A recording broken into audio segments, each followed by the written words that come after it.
അതോടൊപ്പമാണല്ലോ Shinoj UAE president American president Donald ട്രംപുമായും ചർച്ച നടത്തി എന്നറിയുന്നു. നിലവിലെ സ്ഥിതിഗതികൾ തന്നെയായിരിക്കും ചർച്ചയായിട്ടുണ്ടാവുക. അതോടൊപ്പം സമാധാന സാധ്യതകൾ എത്രത്തോളം ചർച്ചയായിട്ടുണ്ടാകും?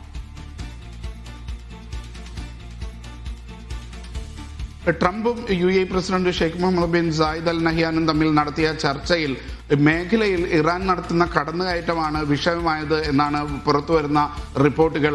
പ്രത്യേകിച്ച് ഒമാനെതിരെ നടന്ന ആക്രമണം, UAEക്കെതിരെ നടന്ന ആക്രമണം, ഇതെല്ലാം ഈ ട്രംപും ഷെയ്ഖ് മുഹമ്മദും തമ്മിലുള്ള കൂടിക്കാഴ്ചയിൽ വിഷയമായിട്ടുണ്ട്. അതോടൊപ്പം തന്നെ മേഖലയിൽ ഏത് തരത്തിൽ സമാധാനം പുനഃസ്ഥാപിക്കാം എന്നുള്ള തരത്തിലുള്ള ചർച്ചകളും ഇരു നേതാക്കളും തമ്മിൽ നടന്നിട്ടുണ്ട് എന്നാണ് റിപ്പോർട്ടുകൾ പറയുന്നത്. ടെലിഫോൺ സംഭാഷണമായിരുന്നു. നീണ്ട ടെലിഫോൺ സംഭാഷണത്തിൽ എത്ര കാലം ഇത് മുന്നോട്ട് പോകും എന്നുള്ള നിലയ്ക്ക് ഈ ചർച്ചകൾ നടന്നിട്ടുണ്ട്. കാരണം ഈ ഇരു ഗൾഫ് മേഖലയെ സംബന്ധിച്ചിടത്തോളം നീണ്ട ഒരു യുദ്ധം എന്ന് പറയുന്നത് അത് സാമ്പത്തിക താല്പര്യങ്ങളെയും അതേപോലെ തന്നെ ഇവിടെയുള്ള ജനസമൂഹത്തിന്റെ താല്പര്യങ്ങളെയും ലംഘിക്കുന്നതാണ്, ജനജീവിതം കൂടുതൽ ദുസ്സഹമാക്കുന്നതാണ് എന്നുള്ള നിലയ്ക്കുള്ള സന്ദേശം നേതാക്കൾ കൈമാറിയിട്ടുണ്ട്. ഇന്ന് തന്നെ UAEയിൽ എല്ലാവരും വർക്ക് ഫ്രം ഹോം പ്രഖ്യാപിച്ചിരിക്കുകയാണ്.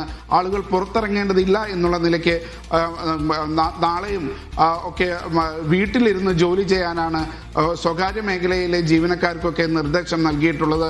അതേപോലെ തന്നെ UAEയുടെ 2 ഓഹരി വിപണികളും ഇന്നും നാളെയും അടച്ചിടാൻ തീരുമാനിച്ചിട്ടുണ്ട്. അബുദാബിയിലെ സെക്യൂരിറ്റീസ് എക്സ്ചേഞ്ചും അതേപോലെ തന്നെ ദുബൈയിലെ ഫിനാൻഷ്യൽ മാർക്കറ്റും ഇന്നും നാളെയും അടച്ചിടും എന്ന് അറിയിച്ചിരിക്കുകയാണ്. അത് വ്യക്തമാക്കുന്നത് സാമ്പത്തിക മേഖലയെ ഇത് ബാധിക്കുന്നു എന്നുള്ളതാണ്, കച്ചവടത്തെ ബാധിക്കുന്നു എന്നുള്ളതാണ്.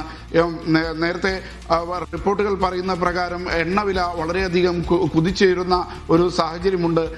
ഇതൊക്കെ സൂചിപ്പിക്കുന്നത് ഇതുവരെ നിലനിന്നിരുന്ന ഒരു ഇക്വിലിബ്രിയത്തെ ഇത് ബാധിക്കുന്നു, ഇവിടുത്തെ നിലകൾ തെറ്റുന്നു എന്നുള്ള നിലക്കുള്ള റിപ്പോർട്ടുകളാണ് പുറത്തു വരുന്നത്. ഇത്തരത്തിൽ മുന്നോട്ട് പോകുന്നത് ഈ രാജ്യങ്ങളെ തന്നെ, ഗൾഫ് രാജ്യങ്ങളുടെ തന്നെ സാമ്പത്തിക അടിത്തറയെ ബാധിക്കുന്ന തരത്തിലായിരിക്കും അവസാനിക്കുക എന്നുള്ളത് വളരെ വ്യക്തമാണ് എന്നുള്ള നിലയ്ക്ക് ഉള്ള ഒരു സന്ദേശമാണ് ലോക നേതാക്കൾക്ക് ഗൾഫ് രാജ്യങ്ങൾ നൽകുന്നത്. GCC രാജ്യങ്ങൾ തമ്മിലുള്ള ഒരു സംയുക്ത പ്രസ്താവനയും പുറത്തു വന്നിരുന്നു. അവരും നൽകുന്നത് GCC രാഷ്ട്രങ്ങൾ ഒറ്റക്കെട്ടായി ഈ പ്രശ്നത്തെ നേരിടാൻ തീരുമാനിക്കുകയും ഈ വിഷയങ്ങൾ ലോക നേതാക്കളെ അറിയിക്കുകയും എത്രയും പെട്ടെന്ന് ഒരു സമാധാനം കൊണ്ടുവരിക എന്നുള്ള അതിനുള്ള സാധ്യതകൾ ആരായാനുമുള്ള ഒരു നീക്കമാണ് GCC നേതാക്കളും മുന്നോട്ട് വെച്ചിട്ടുള്ളത്. ഇത് സംബന്ധിച്ച ചർച്ചകളാണ് പുരോഗമിക്കുന്നത്. അടുത്ത ശക്തമായ നയതന്ത്ര ഇടപെടലിലേക്ക് UAE കടക്കുകയാണ്. ഇറാൻ അംബാസിഡറെ വിളിച്ചു വരുത്തി ശക്തമായ പ്രതിഷേധം ഈ നിലവിലെ ആക്രമണങ്ങളുമായി ബന്ധപ്പെട്ട് വ്യക്തമാക്കി അല്ലെങ്കിൽ പ്രകടിപ്പിച്ചു എന്നറിയുന്നു. അതുപോലെ തന്നെ UAE ഇറാനിലെ എംബസി അടക്കാനുള്ള തീരുമാനങ്ങൾ കൂടി കൈക്കൊണ്ടിരിക്കുകയാണ് എന്നത്.